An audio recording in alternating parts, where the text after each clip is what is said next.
Hey yo, good morning. It's Friday today. Hari ni kita nak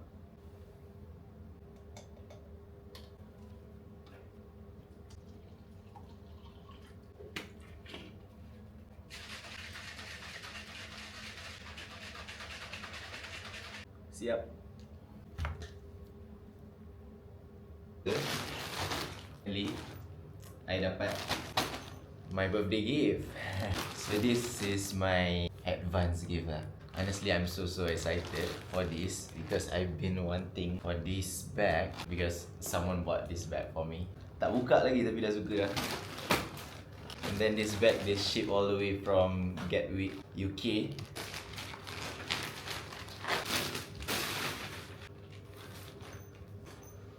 Oh, it smells so good. Hey, Hyrox bag. Finally. Am I really going to Hyrox? I really love this bag. Yeah, I want to show you guys. Look at this. Built for Athletes. So this is the brand, Built for Athletes. Mungkin some of you guys might say bag ni, it's just a normal bag. Tapi mungkin for me dia lain sikit, dia special.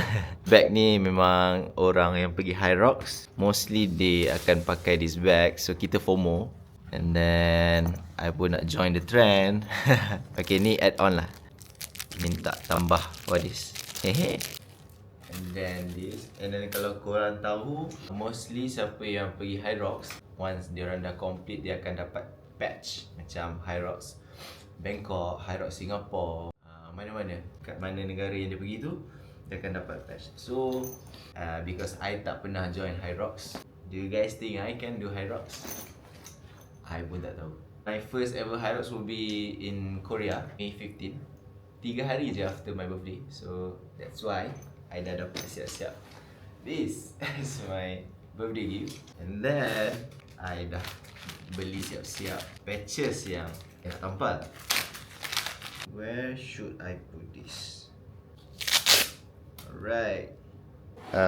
Maybe korang nak tengok dalam dia macam mana. Dia ni ada compartment banyak juga. See, dia ada compartment.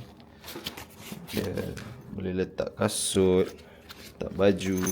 So jom, we are going to the gym now and do Hyrox simulation. Let's go.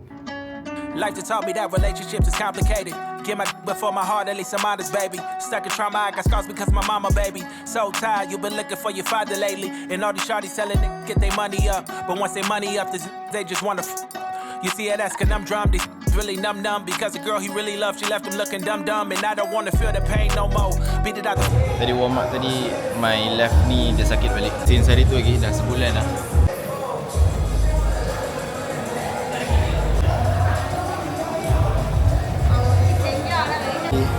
Lutut kiri okey, survive. Sepatutnya nak buat ski.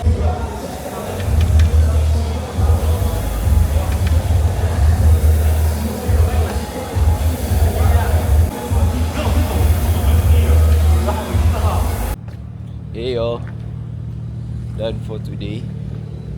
Oi, barai gila. Today I buat half session, half simulation Hyrox.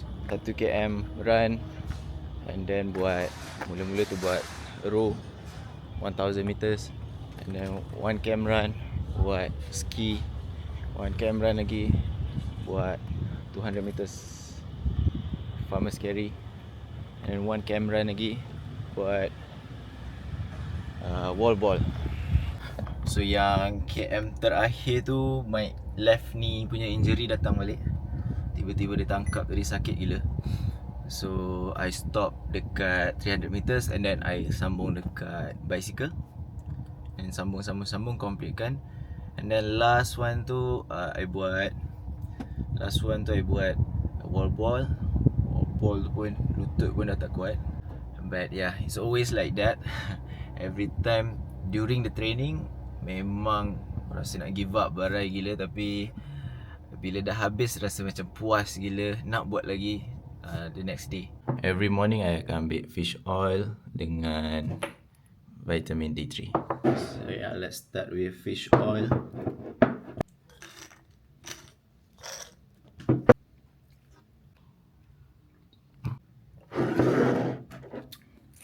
Next one, vitamin D3. So Abang ni dia sama macam any other brand yang isotonic punya drink. I minum ni hari-hari juga because I work out every day. And also, yeah, because I want to run. Fish oil ni macam nak help joint lah, contoh inflammation ke apa, better recovery every time. You work out every day, you run every day, so better lah. Nak cepatkan sikit. And also, I baca it helps improve your brain function. And then for vitamin D3 ni for better hormone, then I adjust testosterone juga, the mood, energy lah, especially kalau macam pagi-pagi kan. That's why kita ambil ni every morning. So for magnesium ni dia ada tulis dah kat sini siap-siap nak support health, muscle, nerves function. And then ini pun untuk help you tidur, bagi you deep sleep, muscle recovery, and then jantung. So I need this. And then for this BioZing, if I'm not mistaken, this one for better recovery juga. Yang ni 1 hour or 30 minutes before I nak sleep, I akan ambil. Enough talking, let's go. Today plan dia nak buat 10 km run. Very slow lah, easy run. Heart rate about 150. So yeah, bye-bye. The problem, every time lari, ever since I lari 10 km last month, every time nak continue run je, lutut ni sakit balik. So now setiap kali run dia kena pakai knee support lah.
Karpet ni tak smooth. So bila tolak tadi tu dia macam ada gelembung. Lagi berat. Dan juga bawa 100, ada 5 plates, 20 times 5, 100. Because tadi I dah buat 10 km. Ini saja-saja je, just for fun. And then we did abs just now. Save my energy. So let's go home and eat. Bye.